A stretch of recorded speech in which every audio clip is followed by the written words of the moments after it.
नमस्कार। आज के इस वीडियो में आप सभी का स्वागत है। मैं हूं अजय चौहान। आज हम बात करेंगे सिंहासन को लेकर के। सिंहासन यानी कि वो आसन जिस पर एक राजा विराजमान होता है, और ये सिंहासन है दिल्ली के लाल किले में स्थित एक ऐसे सिंहासन के बारे में जो कभी राजा अनंगपाल द्वारा निर्मित था। वो सिंहासन, और उसके बाद उनके उत्तराधिकारी के रूप में पृथ्वीराज चौहान ने शासन किया। और फिर बाद में उस सिंहासन का क्या हुआ, वो सिंहासन कैसा था और उसकी विशेषता क्या थी, और वो कहाँ चला गया, और इतिहासकारों ने यानी कि कुछ यात्रियों ने और इतिहासकारों ने उसके बारे में क्या क्या जानकारियाँ दी हैं। तो आज हम इसका एक छोटा सा विश्लेषण करेंगे। तो सबसे पहले तो हमें यहाँ ये जान लेना चाहिए कि लाल किले के बारे में जो एक भ्रामक प्रचार किया जाता है, या भ्रमित अवधारणा है, या भ्रामक तथ्य दिए जाते हैं, वो मुगल कालीन दौर में इसको जोड़कर देखा जाता है। लेकिन ये एक सरासर गलत तथ्यात्मक जानकारी है।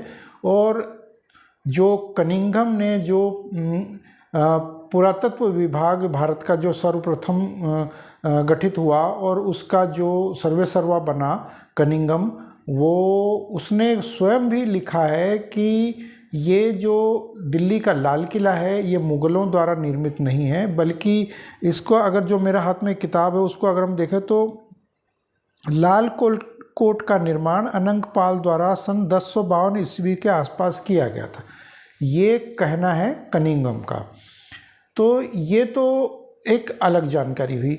लेकिन हम जो इसकी बात करें लाल किले में स्थित एक सिंहासन की, जिस पर आसित होकर के राजा जो अपना दरबार लगाते थे, वो उस सिंहासन पर बैठकर किया जाता था, और एक विशेष प्रकार का ये आसन होता था।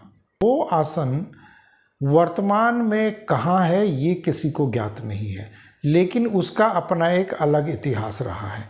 और आज हम उसी इतिहास की बात करें तो हमारे पास कुछ ऐसी जानकारियां हैं, ऐसे कुछ ऐतिहासिक तथ्य हैं जिनके आधार पर हम ये कहें कि वो सिंहासन पूर्ण रूप से हिंदू राजाओं के द्वारा निर्मित और उसका इस्तेमाल किया गया था। तो ये कोई बड़ी बात नहीं है। लेकिन अगर हम ये कहें कि वो मुग़ल कालीन दौर में लाल किला बनवाया गया था और मुग़ल कालीन दौर में ही सिंहासन बनवाया गया था, तो जो विदेशी यात्री, विदेशी लेखक, विदेशी इतिहासकार वगैरह जो बताते हैं उसके बारे में आंखों देखी जो उन्होंने लिखी है, वो ये कहते हैं कि 100% वो जो सिंहासन था वो किसी भी रूप में ऐसा नहीं लगता था कि वो किसी मुग़ल काल में निर्मित था। यानी कि 100% वो सिंहासन हिंदू राजाओं द्वारा ही निर्मित था। हालांकि उन इतिहासकारों ने ये नहीं बताया है कि सिंहासन किसका निर्मित था, लेकिन उन्होंने जिस प्रकार से वर्णन किया है उसी को आधार मान करके हम यहाँ ये कह सकते हैं कि वो सिंहासन 100% प्राचीन था, यानी कि राजाओं के द्वारा, हिंदू राजाओं के द्वारा निर्मित था। और मुग़ल काल तो बहुत बाद में आया, और बहुत बाद में इस किले के निर्माण की वो जानकारियाँ देते हैं। और इस विषय पर भी मैं कुछ वीडियोस बना चुका हूँ, लेकिन वो फ़िलहाल हम यहाँ बात करेंगे सिंहासन को लेकर के। तो सबसे पहले यहाँ हम बात करते हैं टेवर्नियर की। टेवर्नियर एक फ्रांसीसी यात्री था जो मुग़ल काल में भारत में आया था और दिल्ली में भी आया था, और उसने लाल किले में जो मुग़ल काल का जो पीरियड था उस दौरान उसने यहाँ पर आया था, और व्यापार के इरादे से जब वो आया था। और मूल रूप से वो एक हीरे जवाहरात या कीमती आभूषणों के या कीमती सामान आदि का वो व्यापारी था, और वो यूरोप तरफ से, उधर से फ्रांस की तरफ से आया था। और ये है टेवर्नियर। तो ये टेवर्नियर की अगर हम बात करें तो ये जीन बैप्टिस्ट टेवर्नियर इसका नाम था, और ये 1605 से 1689 ईस्वी के बीच इसका जो पीरियड था, यानी कि ये 1605 में जन्मा था और 89 में ये इसकी मृत्यु हुई थी। इसने जो दिल्ली में या इंडिया में जो यात्रा की वो था 1630 से 1668 के बीच में। इसने भारत में करीब 5 से 6 बार यात्राएं की थी और 6 बार का उल्लेख है, उसने अपनी यात्राओं में उल्लेख किया है 6 बार वो दिल्ली में आया था और लाल किले में सुल्तान वगैरह से इनसे भी मिला था। तो इसके बाद एक और यात्री है, वो भी फ्रांस का है और वो है फ्रांसवा बर्नियर। तो ये भी फ्रांस का ही निवासी था और इसका जो है 1660 से 1665 ईस्वी में ये दिल्ली में आया था और ये भी दिल्ली में रहा, कई दिनों तक रहा और इसने ये भी कुछ व्यापारी की तरीके से ही आया था। तो जो इन्होंने देखा और उसका जो वर्णन किया है, अब हम उसके बारे में बात करते हैं। तो ये कहता है कि सुल्तान जिस सिंहासन पर बैठता था वो एक मयूर सिंहासन था, यानी कि एक पिकॉक मोर की आकृति का सिंहासन हुआ करता था और उस पर वो सुल्तान बैठा करता था। तो सबसे पहले तो यहाँ पर हमें ये जान लेना चाहिए कि यदि सुल्तान उस पर बैठता था या सुल्तान द्वारा या मुग़ल सल्तनत के किसी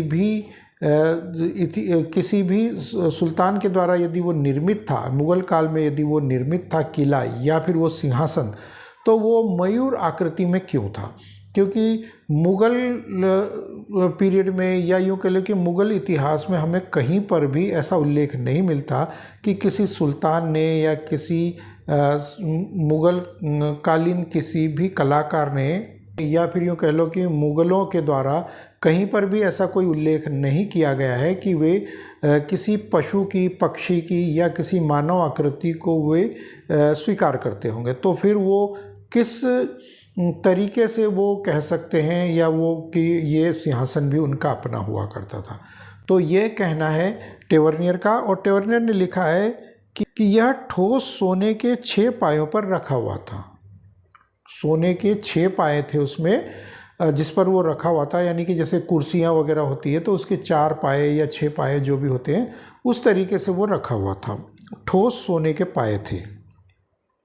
जबकि फ्रांसवा बर्नियर ये कहता है कि उसके 4 पाए थे, यानी कि दोनों का विश्लेषण समान रूप से है और उसके बारे में जो विवरण वो देते हैं समान रूप से, लेकिन 19-20 का थोड़ा सा एक फ़र्क है। और ये कि टेवर्नियर कहता है कि उसके 6 पाए थे और बर्नियर कहता है कि उसके 4 पाए थे। तो जाहिर सी बात है कि 6 पाए तो होते नहीं हैं। हमने अभी तक ऐसा कहीं कोई उल्लेख नहीं देखा कि किसी ऐसे सिंहासन में, टेबल में या कुर्सी में कोई 6 पाए आज भी हम नहीं देखते। तो वो जाहिर सी बात है कि वो 4 ही पाए रहे होंगे। और ये जो टेवर्नियर कहता है कि 4 पाए थे, तो निसंदेह वो 4 ही रहे होंगे। और उसका आगे ही जो कहना है वो ये कि क्योंकि वो व्यापारी था और कीमती वस्तुओं का, कीमती आभूषणों का वो व्यापार करता था और उनके बारे में बहुत अच्छी जानकारी रखता था, तो उसने ये लिखा है कि उस मयूर सिंहासन में 45 लाख पौंड के माणिक्य, यानी उस समय की हम बात करें तो उस समय उसमें 45 लाख पौंड के माणिक्य थे और पन्ने जड़े हुए थे, हीरे और अन्य जवाहरत जड़े हुए थे उस सिंहासन में, उस मयूर की आकृति में। विशेष रूप से उसको जो आकृति बनी हुई थी उस आकृति में विभिन्न प्रकार के आभूषण यानी कि कीमती रत्न जड़े हुए थे, और ये थे माणिक्य, पन्ने, हीरे और अन्य जवाहरत। और उन जवाहरतों और मोतियों से अलंकृत 2 मोर सुंदर रूप से सुशोभित थे। 2 मोर थे जो सुंदर रूप से सुशोभित थे। व्यावसायिक जोहरी और सुसभ्य व्यक्ति टेवर्नियर ने, जिसने कि सन 1665 में 2 वर्ष बाद दिल्ली का भ्रमण किया था, यानी कि ये 1665 की बात हो रही है। तो उसने ये कहा कि यानी कि 1665 में तो 2 वर्ष के बाद दोबारा वो दिल्ली में भ्रमण किया आया। और टेवर्नियर ने, जिसने कि सन 1665 में 2 वर्ष बाद दिल्ली में भ्रमण किया, सिंहासन का आकार भी उसने बताया है। वो एक अंदाज़ा उसने अपने लेकर के चला और वो उस अंदाजे के अनुसार वो उस बारे में बात कर रहा है। उसने कहा है कि जिसके नीचे 20 से 25 इंच के 4 सोने के पाए लगे थे, यानी कि वो ये कहता है कि उस सिंहासन के नीचे, यानी कि हम टेबल या कुर्सी वगैरह जो हमारी होती है तो उसके नीचे जो पाए लगे हुए होते हैं, कुछ इस तरह के ऊंचे पाए होते हैं जिसके ऊपर वो सिंहासन बना हुआ था। तो 20 से 25 इंच रहे होंगे वो ऊंचाई में, जो वो दूर से जब सुल्तान से मिलने गया या देख रहा है, उस सभा में गया है, तो वहाँ वो उन चीज़ों का आकलन करके उसका बता रहा है। तो 20 से 25 इंच ऊंचे 4 सोने के पाए लगे थे और वो ठोस पाए थे और मोटे पाए थे, और जिसके दंडों के ऊपर 12 खंबे थे, और उसके जो दंड रहे थे उसके ऊपर छतरी नीचे, उसके ऊपर छतरी लगी हुई थी। 12 खंबे थे उसके दंडों के ऊपर, और जो छतरी के नीचे लगे हुए थे, यानी कि कुछ इस तरह से मयूर की आकृति पीछे से बनी हुई रही होगी उसकी, और उसके नीचे जो है वो जो छतरी नुमा बना हुआ था, आगे से शेड की तरह बना हुआ होगा, और उसका जो था छतरी लगी हुई थी, और उसके जो दंड लगे हुए थे, यानी कि वहाँ पर जो एक पिलर के रूप में लगे हुए रहेंगे, पतले छोटे जो रहे होंगे, 12 खंबे थे जो छतरी के नीचे लगे हुए थे, यानी कि उस मयूर आकृति के नीचे की तरफ लगे हुए थे। और दंडों के ऊपर माणिक्य और पन्नों के तथा हीरो और मोतियों के त्रियक रूप सुशोभित थे। 3 सीढ़ियाँ ऊपर चढ़ने पर, 3 सीढ़ियाँ, जो फ्लोर समतल एक फ्लोर है वहाँ पर, अगर कोई लाल किले, दिल्ली का लाल किला गया हो, उन्होंने देखा हो वहाँ पर, तो जो राजा का सिंहासन जहाँ पर होता था वो करीब 3 या 4 सीढ़ियाँ चढ़ करके थोड़ा ऊपर जाके देखना, वहाँ गैलरी सी बनी हुई है, और आजकल वो उसको बिल्कुल कवर कर दिया गया है। लेकिन शुरुआत में मैंने बहुत पहले जब देखा था इसको, सन 88-89 में, जब मैं अपनी आँखों से खुद देखा था, तो तब वो कवर नहीं था, जाली उसमें नहीं थी, वो खुली थी, और उसको हम नज़दीक से जा कर के मैंने उसको देखा भी था। लेकिन अब जब बाद में जब मैं गया हूँ तो वो एकदम कवर कर दिया गया है, जाली से कर दिया गया है, क्योंकि वहाँ पर लोग उस पर चढ़ जाते थे और उस पर बैठने की कोशिश करते थे। तो वो करीब 3 सीढ़ियाँ जो बताई जा रही है, सीढ़ियाँ मुझे एग्जैक्ट याद नहीं है, लेकिन वो करीब 3 सीढ़ियाँ जो बताई जा रही है।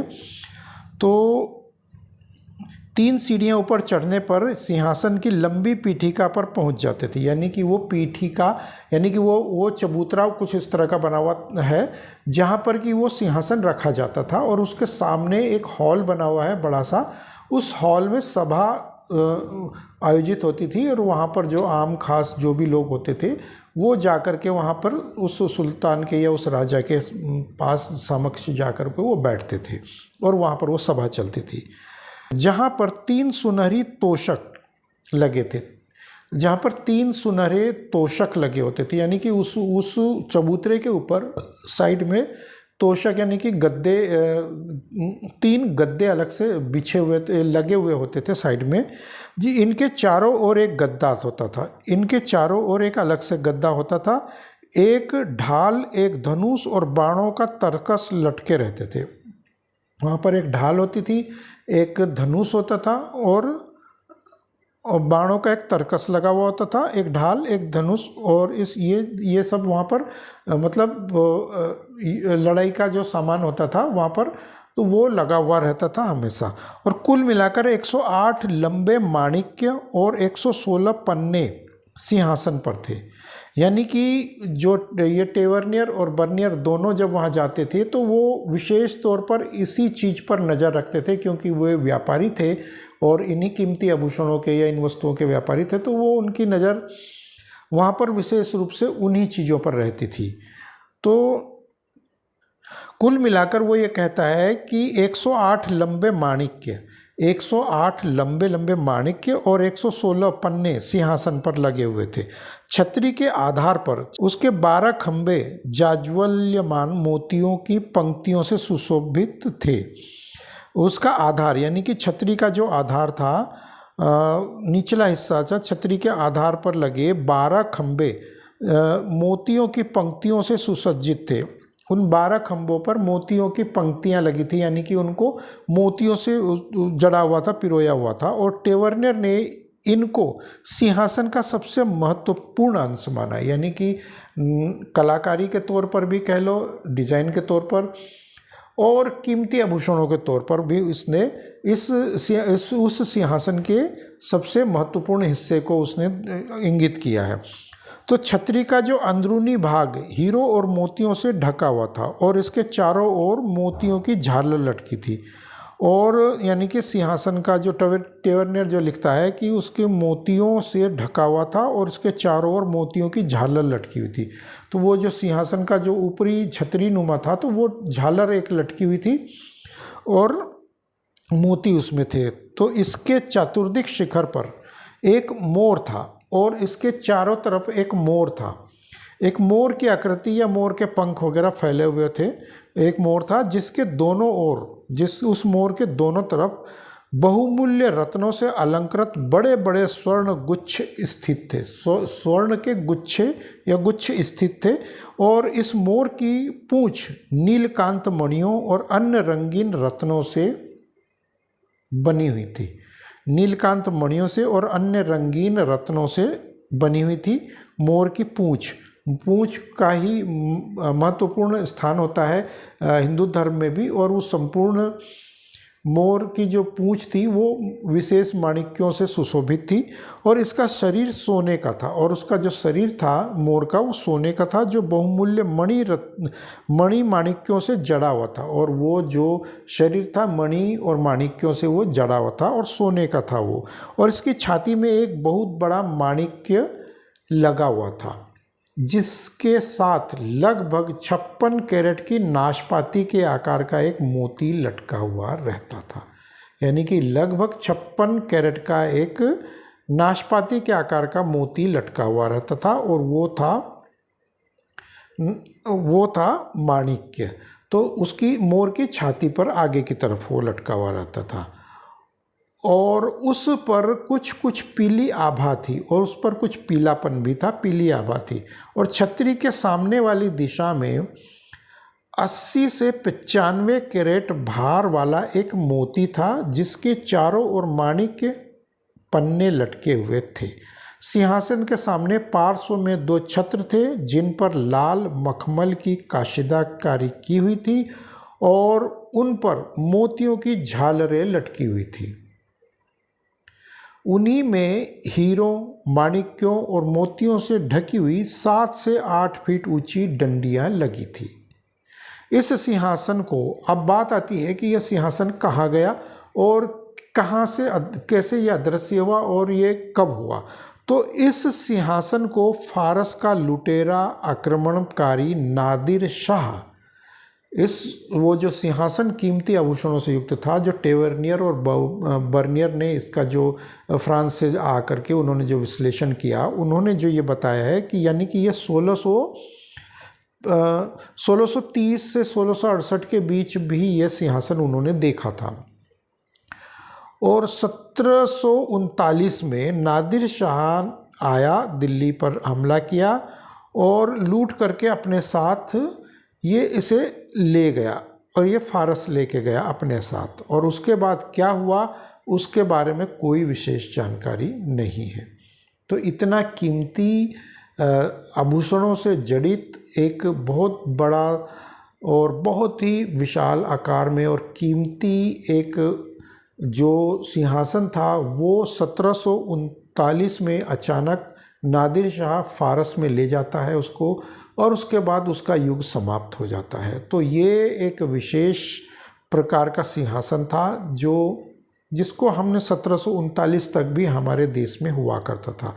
हालांकि इसके बाद भी कई सिंहासन रहे होंगे छोटे बड़े, लेकिन वो इस प्रकार के कीमती आभूषणों से युक्त नहीं रहे होंगे, और रहे भी होंगे तो वो अब हमारे सामने नहीं है या अस्तित्व में नहीं है।